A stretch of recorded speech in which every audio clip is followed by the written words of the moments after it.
Well, that's disappointing. I guess there's no reason to consider them as potential heirs anymore.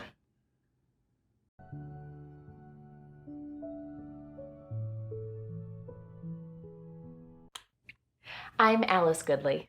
I'm Walter, and this is Sara. It's so nice to meet you. We're from Utah. We are very lucky to live there. Our neighborhood is just dandy. But then again, I guess everybody says that about their hometowns. We have friendly neighbors, a brand new school, and the best darn volunteer fire department you could ask for. Well, it's not perfect, though. Crime has been on the rise lately. Oh, that's true. Last Halloween, 2 houses got toilet papered. Yeah, a bunch of us pitched in, and we got those houses cleaned up by noon. Still, it was kind of disappointing to know that something like that could happen only a few blocks away. Cleaning up all that toilet paper was really fun, though. That's our Sara, always looking on the bright side of any situation.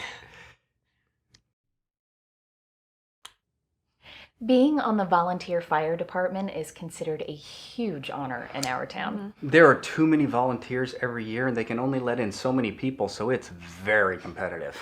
Well, the exception is on Thanksgiving. During the parade, they make everyone in town an honorary member. It's a nice gesture, and everyone gets very excited about it. We go all out for Thanksgiving. We go all out for all holidays in general. You should visit on Independence Day. We have a top-notch fireworks show every year. Oh, and don't forget about the Easter egg hunt. That's my favorite.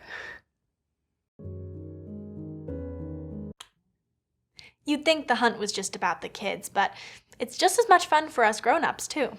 The night before the hunt, all the adults get together and spend a few hours hiding the eggs. The next day, all the kids spend a few hours looking for them. It's like the adults get to play, too. Sara takes hiding Easter eggs very seriously. Some of the places she finds to hide them are downright diabolical.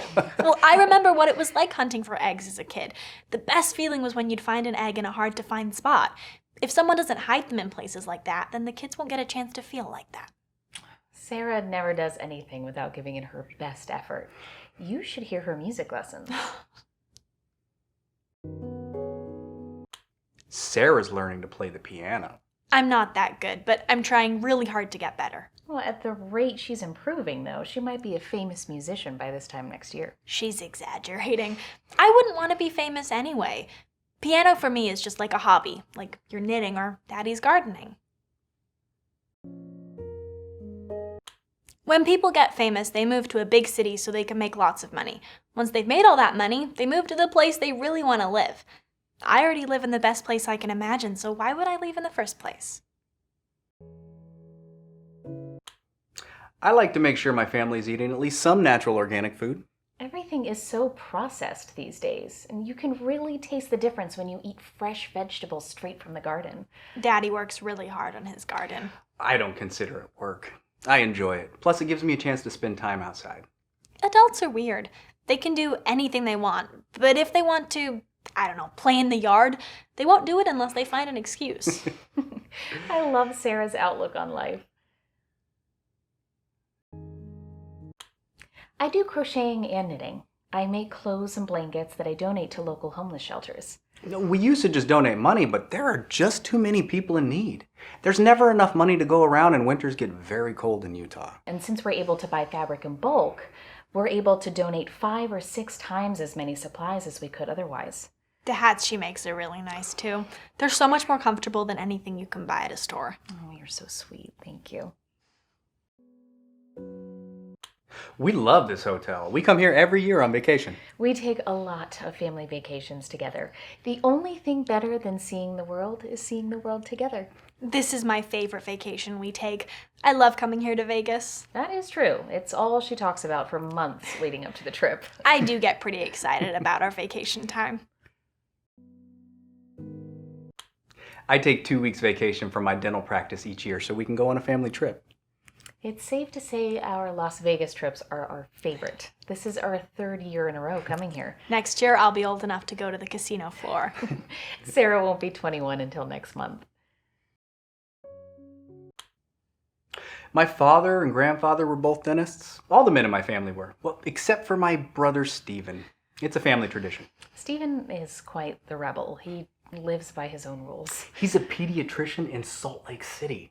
That's clear across the state from us. He only comes to visit a few times a year, usually on holidays.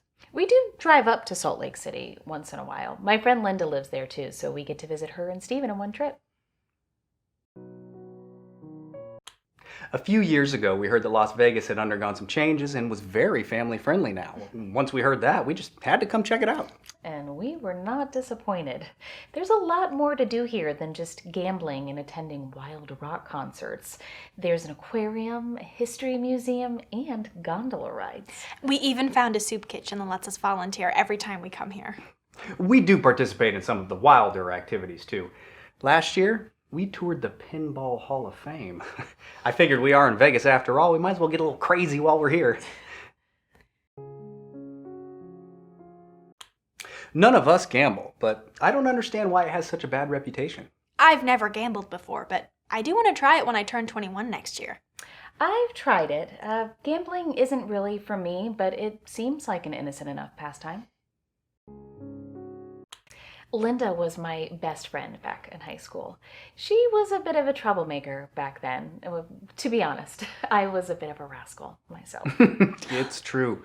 Alice and Linda were big mischief makers. Now, it may seem hard to believe now, but Alice was quite the prankster in her teenage years. How come I've never heard about this before? Well, I am not very proud of some of the things I did, so I don't talk about them much. Can you tell me about one of them? Please. Okay. Every April Fool's Day, Linda and I would send someone a pizza they didn't order as a prank. We paid cash, so it couldn't be traced back to us. And we'd also tip the driver so they wouldn't get stiffed in the gratuity. I hope none of those people were trying to lose weight. That could knock someone off their diet. We were young and reckless. We didn't think about the consequences back then. I understand. I certainly got into my fair share of trouble when I was younger. We've never been to a rock concert. We really should go sometime, though.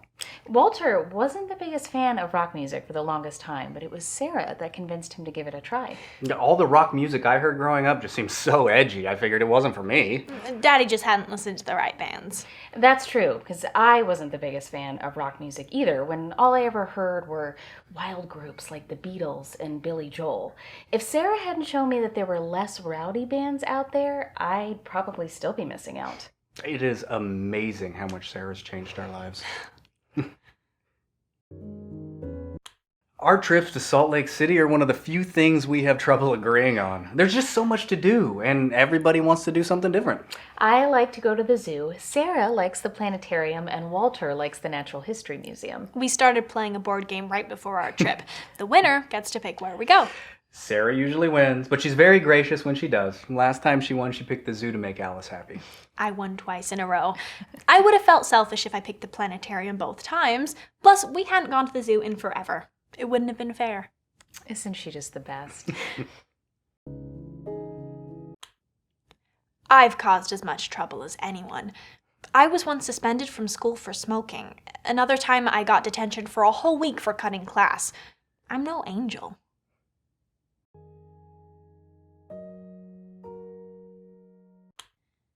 I skipped study hall and snuck into the school gym. The principal caught me and I got a week's detention. It's really not a very interesting story. Well, that's not the whole story, is it? You didn't mention why you went to the gym. I was helping to set up a surprise party for the principal. His 25th anniversary at our school was coming up, so we had to do something for him. My study hall teacher knew and gave me permission to skip class, but I couldn't say that without ruining the surprise party. Still feel bad about lying to the principal. Now, honey, lying is sometimes okay when it's to help the person you're lying to, like when we got you your glasses. I know, Daddy, but it still feels wrong. Sara used to babysit a little girl named Emily. She really looked up to Sara. She always said she wanted to be just like her when she grew up. One day, Emily had to get glasses, and she looked really cute, but she hated how they looked. She was super self-conscious about it, and she couldn't even stand to go to school anymore. That's when Sarah came to me and asked if I could get her vision checked. She figured if she wore glasses too, then Emily wouldn't feel so bad about them anymore. Daddy took me to get tested, but unfortunately my vision was 20/20. I've never seen somebody so disappointed to have good vision. That's when I took Sarah to the mall to get her a pair of fake glasses. Daddy's the best. I started wearing them whenever I was around Emily, and it worked like a charm. She started liking her own glasses almost immediately. We all love doing charity work, but to be honest, Alice and I don't find nearly as much time as we should. Sarah, on the other hand, always finds the time. She volunteers every week at an assisted living facility, a food bank, and an animal shelter. I wish I had her youthful energy. Thank you. They're just being modest. They both do plenty. When I was younger, I did what I could. Now all I really do is make the occasional donation. What about when we went to the beach last summer? That's true. We spent the day cleaning the beach, and we had a contest among ourselves to see who could collect the most trash bags worth of litter. Daddy won by a full bag. It doesn't matter who fills the most bags. What matters is doing our part for the environment. Every piece of litter you pick up off the beach is one less piece that'll make it into the ocean. That's what Daddy always says. I've been helping out at the shelter for over a year now. I love working with the animals. We used to be part of the neighborhood pet patrol. Whenever anyone in our town lost a pet, we'd post flyers and work the phones until that family had their missing member back. I miss doing that. We used to be part of the pet patrol, but it's handled online now. I hear it's very efficient, but we don't have the internet in our house, so we're not part of it anymore. I love volunteering there. Some of Sarah's best friends are residents there. She's talking about Harold and Eleanor. I've learned so much from them. They love having her there, too. They tell me all the time. Walter and I thought we did our fair share of volunteering, but Sarah puts us to shame. It really shouldn't count as work if it's fun to do. Eleanor was a phone operator for most of her life. From what she says, there was a time when operators had to manually make phone calls go through. I can't even wrap my head around that. I've known Eleanor for years. She organized the town's first bake sale, and she always had the best Christmas decorations every year when I was growing up. Our town gets very into Christmas lights. Walking around and looking at all the decorated houses, it's a tradition for us. I prefer driving around. It's a lot warmer. Can't disagree with that. Sarah and I don't like the cold weather as much as Walter does. Oh, I've always loved the winter. Playing outside in the snow is one of my favorite things growing up. I've made more than my fair share of snowmen. I'm more of a summer girl. Me too. When I was little, a tornado hit our town. 2 families lost their homes. Oh my gosh. Language, honey. Sorry, Daddy. Eleanor hosted a bake sale to raise money for those families. The bake sale turned into an annual event. They raise money for a new cause every year. It's a really big deal. Everyone in town goes. Alice actually runs the bake sale now. She took over for Eleanor when she retired.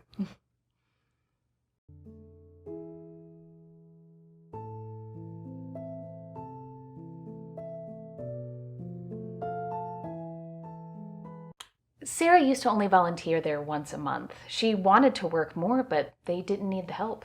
True, but when Sarah wants something, she finds a way to make it happen. While working there, I learned that a lot of the local homeless people were illiterate.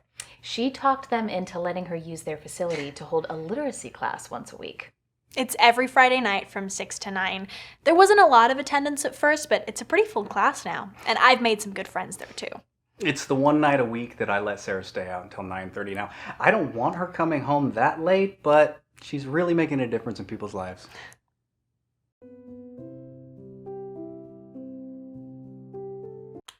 Harold is the friendliest person you'll ever meet. He can go on for hours about the past. He used to own the hardware store in town when I was a kid. They had a toy section that was only a few feet wide, but it felt like a full toy store to us kids. You know, the way you're going on about the past makes you sound a little like Harold. Well, I don't think I'm quite the storyteller Harold is. He really likes to go into detail. That's true. He once told me a story about toilet paper that lasted for 20 minutes. It was a good story. We've all heard that one. Harold likes to go on and on about how toilet paper rolls have gotten smaller and smaller over the years. So now you have to buy a 12-pack of toilet paper just to get the same amount of toilet paper that used to come in a 4-pack. He has a point. I mean, if they still made them like they used to, my grocery trips would be a lot easier. I know people who have internet in their homes, and it does seem pretty useful, but there is a lot of bad stuff online. I've been online, and there's a lot of good stuff on there too. I'm sure it has its uses. It's just too easy to stumble across unpleasant language or other bad things. I just don't want it in my home. Walter's dental practice does have its own website. People can book appointments online. My secretary Janet runs the site for me.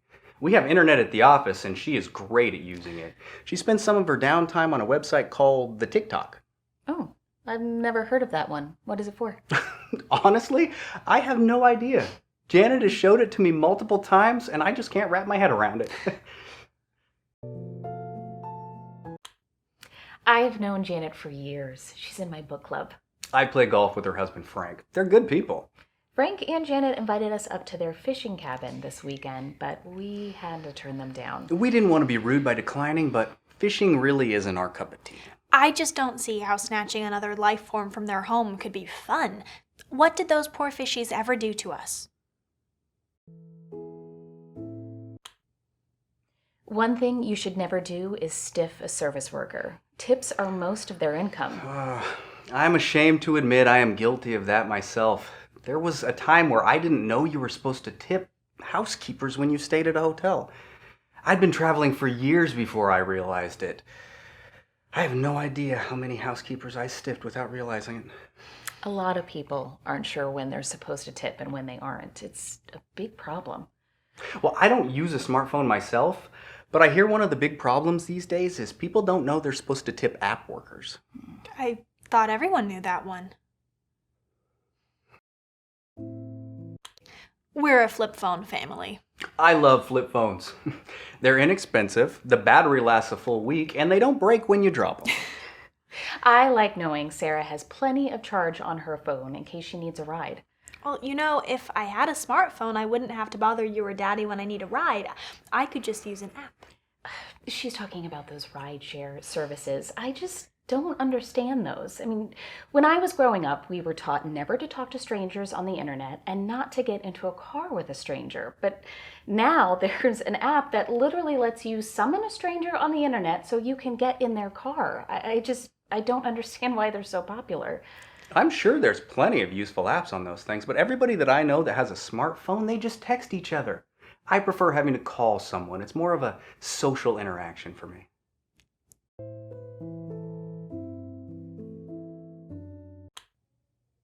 Walter likes the winter, but you will not catch me outside if there's snow on the ground. We've never helped Daddy shovel snow once. We just stay inside with the heat cranked up. Believe me, they more than make up for it in the summertime. I can't remember the last time I watered the lawn. We do love finding excuses to work outside during the summer. I'm starting a charity car wash. I already have a bunch of other girls signed up. We're starting on Memorial Day. I love the car wash idea. There are always plenty of worthy charities that need the money. Plus, it's a lot of fun. It's like getting to go to a water park for free.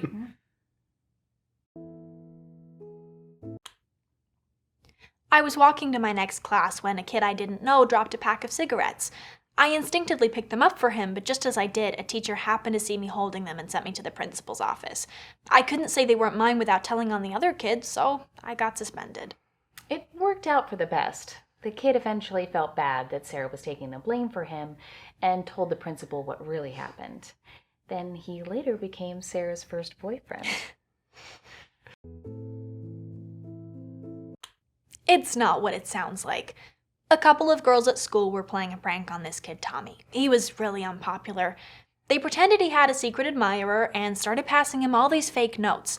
They were just building up his hopes to crush them. Eventually, so many kids got in on the prank that nobody even knew where it started. I didn't want to see him get hurt, so I pretended I was the admirer and we dated for 2 months.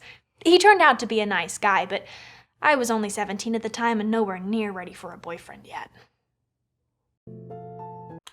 I love water parks. One of my favorite things about living in Utah is that we have so many of them.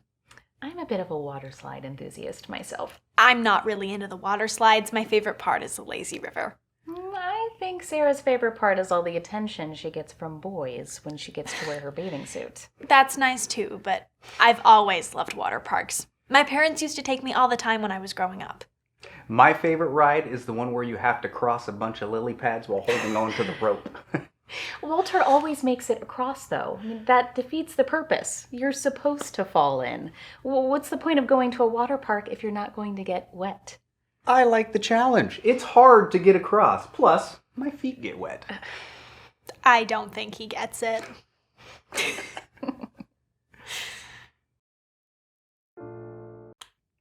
My mom and dad live just a few blocks away from us, so I get to see them all the time. Oh, did you think Sara was our daughter? We get that a lot. I just don't understand why so many people think we're related. I don't see the resemblance. Yeah, Sara and I aren't related, but we are married to the same daddy.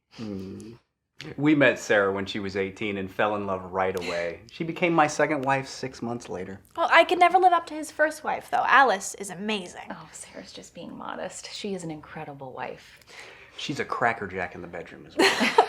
That's just because I had such a great teacher. Oh, well, Sarah's the real teacher. Did you know that you could use your feet in the bedroom? We had never heard of such a thing, but Sara showed us, and now, by golly, Walter can't get enough of it. And don't forget the thing you do that Alice likes. I have no idea how she comes up with these things. Well, I didn't invent them. I learned them on the internet. Well, the internet doesn't seem that bad. Maybe we should think about getting a computer. Can we, Daddy, please?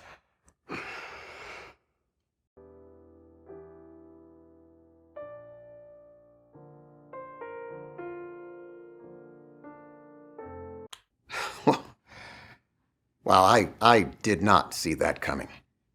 I mean, I only considered Sara because, well, she seemed like such a sweet, wholesome girl. I had no idea she was married to an older man who already had a wife. I don't know what to think about that.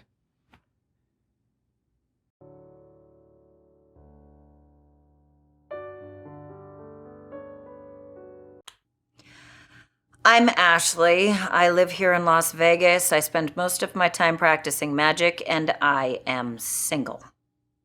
What else do you want to know?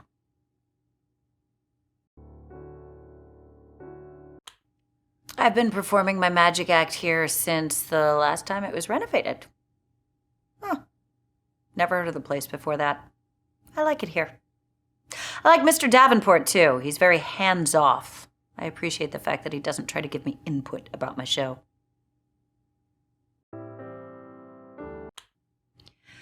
I'm not great at dating.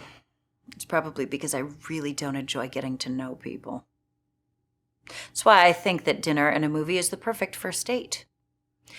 You have just enough time to exchange facts about each other, and then the food comes, and you can't talk because your mouth is full. Then you go sit in a dark movie theater, where talking is frowned on, and you watch a movie. It's great, especially if you're with one of those people who insists on talking all the time. I'm great at breakups, though. Yeah, not very good at dating. I've tried dating apps, but I haven't found any that I really like.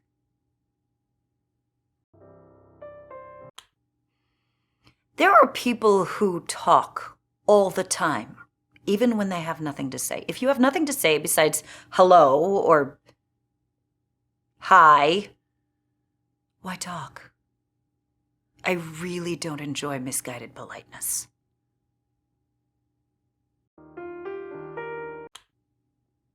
It's like when someone tries to do something nice, but it has the opposite effect. Like you're walking towards a door, and you're too far away, but someone decides to hold it open for you anyway. So then you have to rush to get through the door so they don't awkwardly stand there holding it.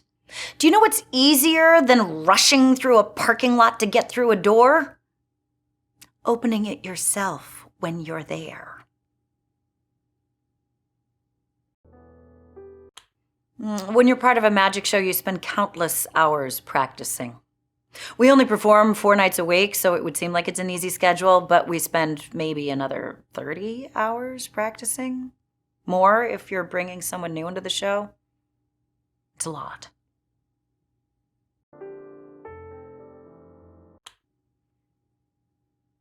I don't particularly like any of the dating apps out there right now. They're all designed to let you chat with the person before you meet them. If you chat with the person before you meet them, then you find out how horrible they are and you don't want to meet them. Then you don't even get the social rewards of having gone on a date. You know what I want? I want a dating app where you don't ever have to go on a date. Where when you match with a likely candidate, the app takes the photos that you've each submitted and places them in a likely dating scenario. Then it returns the photo to you. You can put that photo on your social media platforms, and it looks like you've been on a date. And you've never had to go on a date. Everybody wins.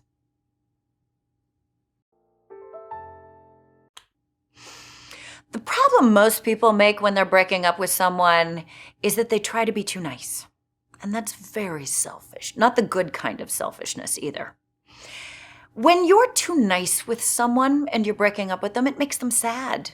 It makes them wish that you weren't leaving. It makes them think that maybe they should stay with you.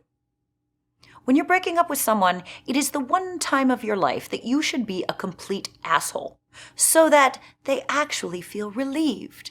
They feel like a burden has been lifted. Yeah, you should always be an asshole when you're breaking up with someone. That's why I'm very good at it.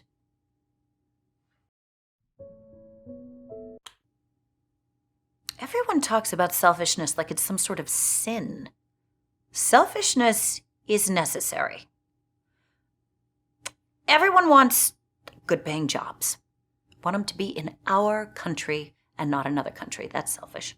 Everyone wants those good-paying jobs to be in our city, not another city. That's selfish. I want those good-paying jobs to be mine, not someone else's. That's selfish. Selfishness is necessary for us to survive.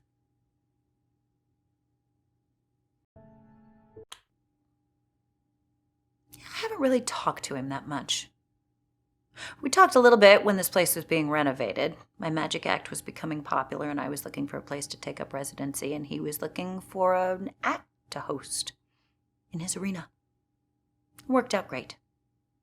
We've really only spoken a few times since then, usually about business. I guess you could say he's one of my best friends.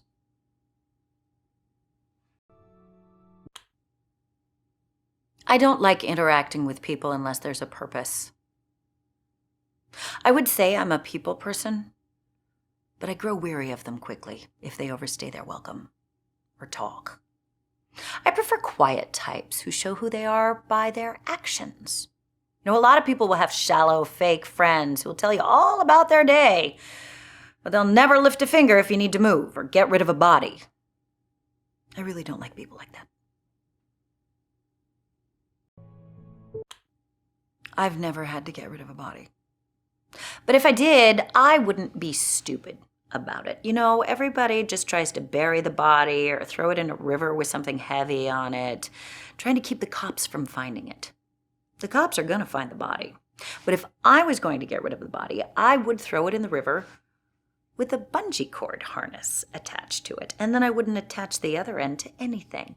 So when the cops found the body, as they're going to, they wouldn't assume it was murder. They would just assume it was someone stupid who deserved to die. I mean, people win Darwin Awards every day. Why not take advantage of it?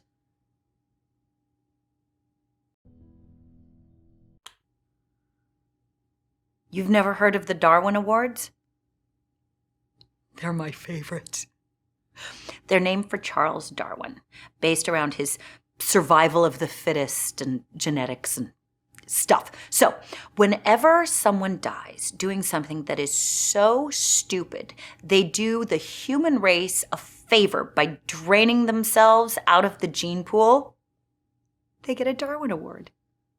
I used to love watching them on the internet, but now really it's just fails. They aren't legitimate Darwin Awards. So I watch a lot of roller coaster disasters instead. They're great too. Oh, it's understandable if you didn't know that I had my own magic act. I'm not on any of the posters. I used to be, but I learned early on that audiences expect a magician to be male. So I hired a male presenting actor as the magician. I started working as the assistant. But ticket sales, foomp, shot way up.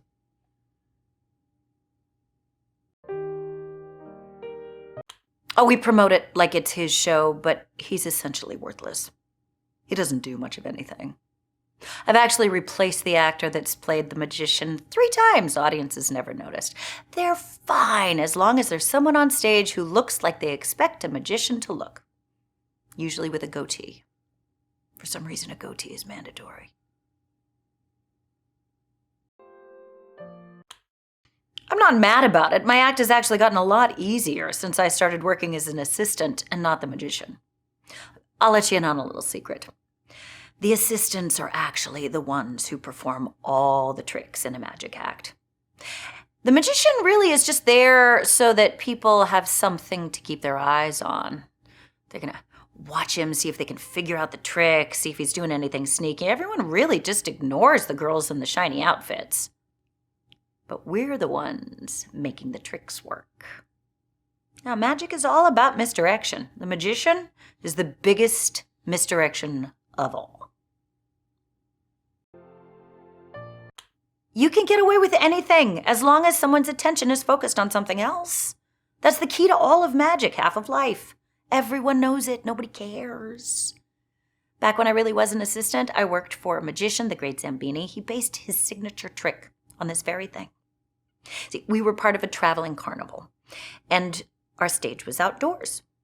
At the beginning of the night, the back of the stage, a Zamboni was parked. It was the Zamboni. And he would tell the audience that at some point during the evening, he was going to make the Zamboni disappear and no one would notice.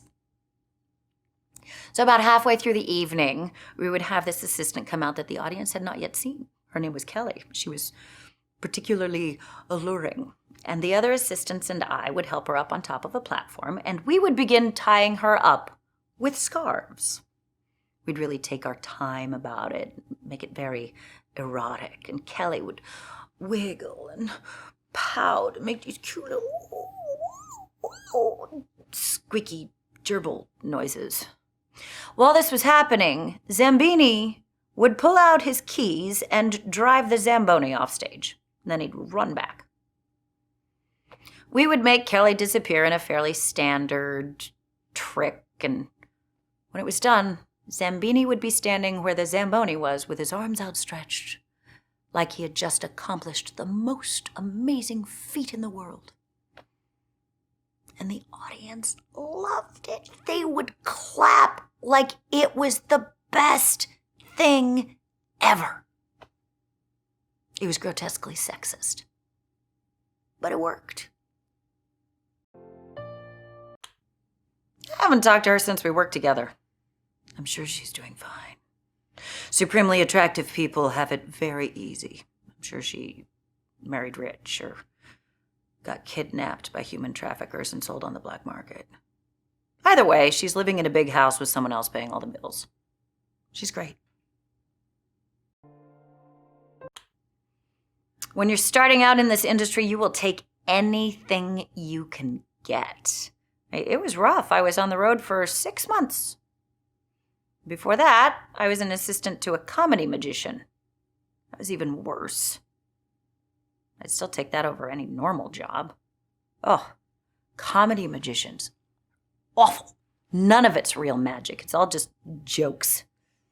I don't have any jokes in my act. Well, I have one, but I don't do it every night. I just save it for when I have a heckler. I've tried working normal jobs, but they all have the same problem. You have to deal with annoying people. You're not allowed to hurt them. I worked in a call center once. That wasn't too bad. I mean, you couldn't touch the people to hurt them, but we were given scripts, which I'm sure were designed to emotionally torture whoever we talked to. The sadists that wrote them were really good at their jobs, too. Yeah. Oh, and there was this computer system they had to navigate before they were ever even allowed to connect with us. Did a great job of wearing down their will to live. By the time they got to us, they're hanging on by a thread. Yeah, that was nice.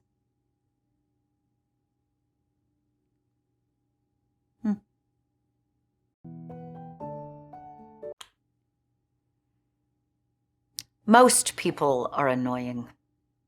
Some people take it to a whole new level. Some people are professional at it. Like those people who work in lotion kiosks at the mall.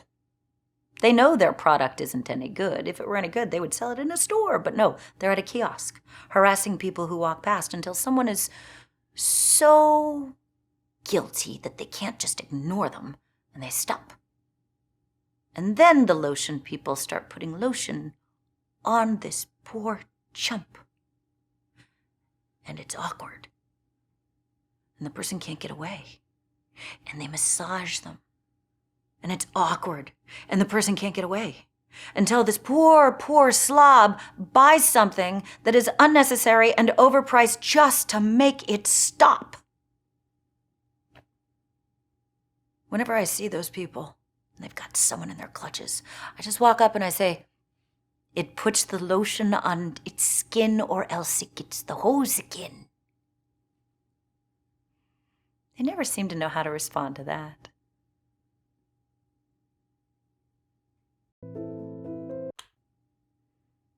The fact that hecklers are still a thing is proof that society is a failure.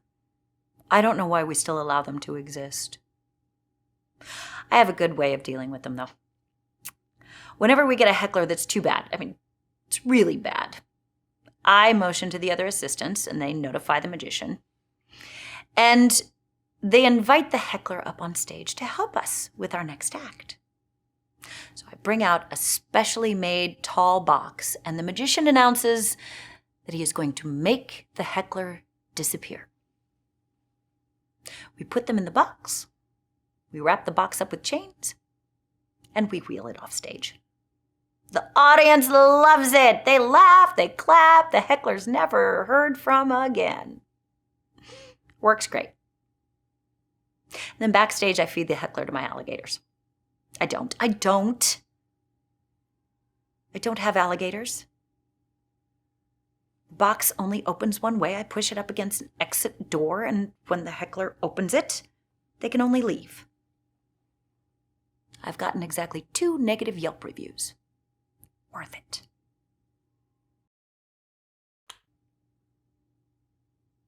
No one ever uses real magic in their magic act.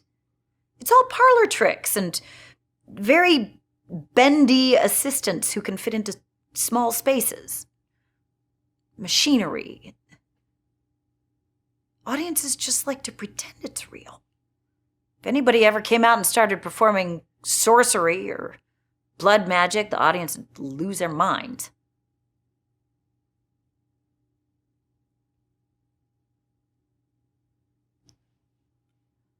That'd be nice. Every aspect of our society has failed. Look at politics. We live in a democracy that is so divided, no matter who gets elected, half of the population is going to be miserable and angry. Families are divided. Lifelong friendships are torn apart. We are so at odds right now that left and right Twix don't even come in the same package anymore.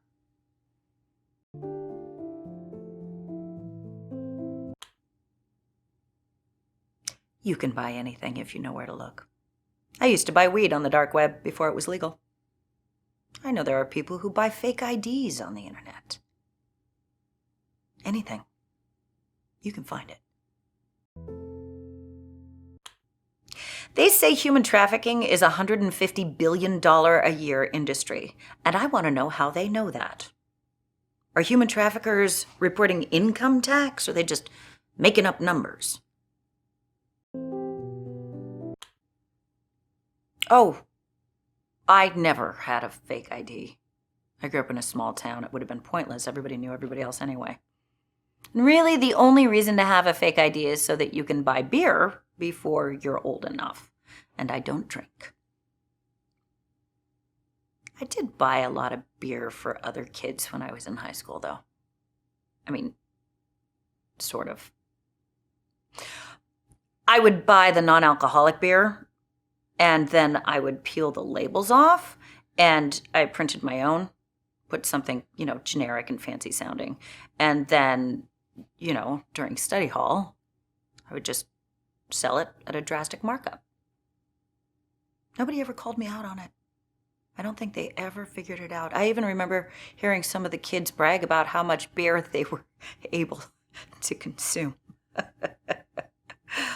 Oh, they must have been very shocked when they attended their first college party. Oh, I know weed is legal now, but back before it was, everybody would smoke it anyway. You know, it was just one of those crimes you never got in trouble for. Like speeding or practicing medicine without a license. The sale of human organs is a multi-billion-dollar-a-year industry. And who do you think is taking those organs out of the people who lose them and putting them into the people who need them? I doubt it's someone practicing with a license. But I'm not doing it. I am not involved in that industry. I dabble in taxidermy, but I am not skilled enough to take a kidney out of someone and put it in someone else and have one of them live. Taxidermy is a hobby of mine. Whenever I find a dead animal, I take it home and I stuff it. And then I save them, and when I have enough of them collected, I take them to dying children in the children's hospital. Because children love stuffed animals. I think everyone should have hobbies. I like taxidermy and sensory deprivation. I made my own sensory deprivation tank once. I like to lie in it and be alone with my thought. It's very peaceful in there. I slept in it once. It's like sleeping in a coffin. I like to visit kids in the cancer ward. Yeah, I ask them to draw me a picture, and then I trade them for one of the stuffed animals. It makes them feel better to barter. No one wants to be pitied, just given stuff. Even kids dying of cancer. I save all the pictures they give me. They say that a piece of art at least doubles in value once the artist dies, and I'm sure their parents will pay top dollar in about a decade.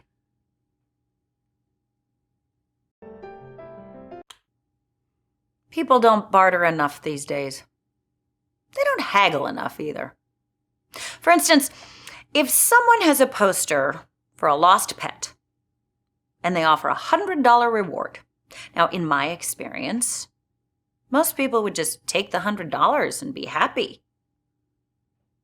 I try to haggle a little. I'll go for at least $150. I mean, no one posts their best offer on a flyer that's going on a telephone pole. Yeah. I return lost pets to their owners as a side hustle.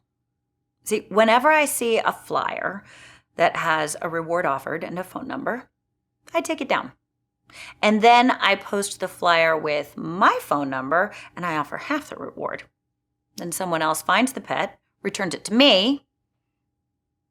Then I do a nice little markup, call the original phone number, and reunite the pet with its parent for a profit. Does very well. Have you ever tried sleeping in a coffin? It's relaxing. It's cozy. There's extra layers of noise insulation in case you have loud neighbors. I slept in one back when I had college roommates.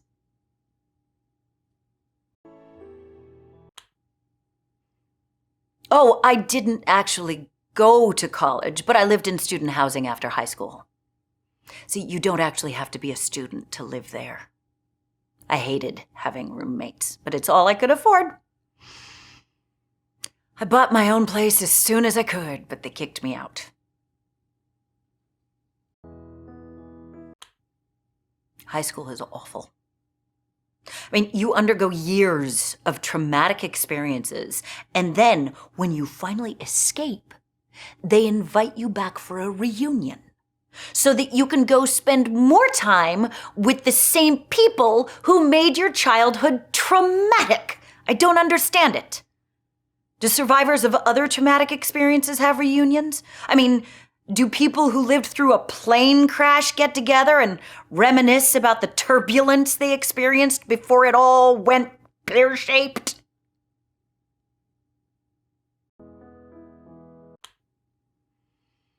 I don't understand reunions or nostalgia in general. People cling to the past like it was the best part of their lives. But do you know what most people spent most of the past doing? Waiting for the future to come so their miserable lives would improve. Really makes no sense to me. I don't live in the past. I look to the future. I am so ready to be in the future. The second my contract is up, I am out of here. I am retiring to someplace very far away with very few people, and I am never going to think about Las Vegas again. Can't wait for that.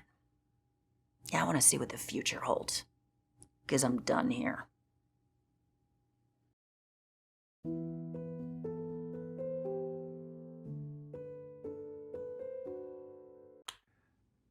Well, that's surprising. I would have thought she'd be more emotionally invested in the Bellflower after running her magic act here for so long.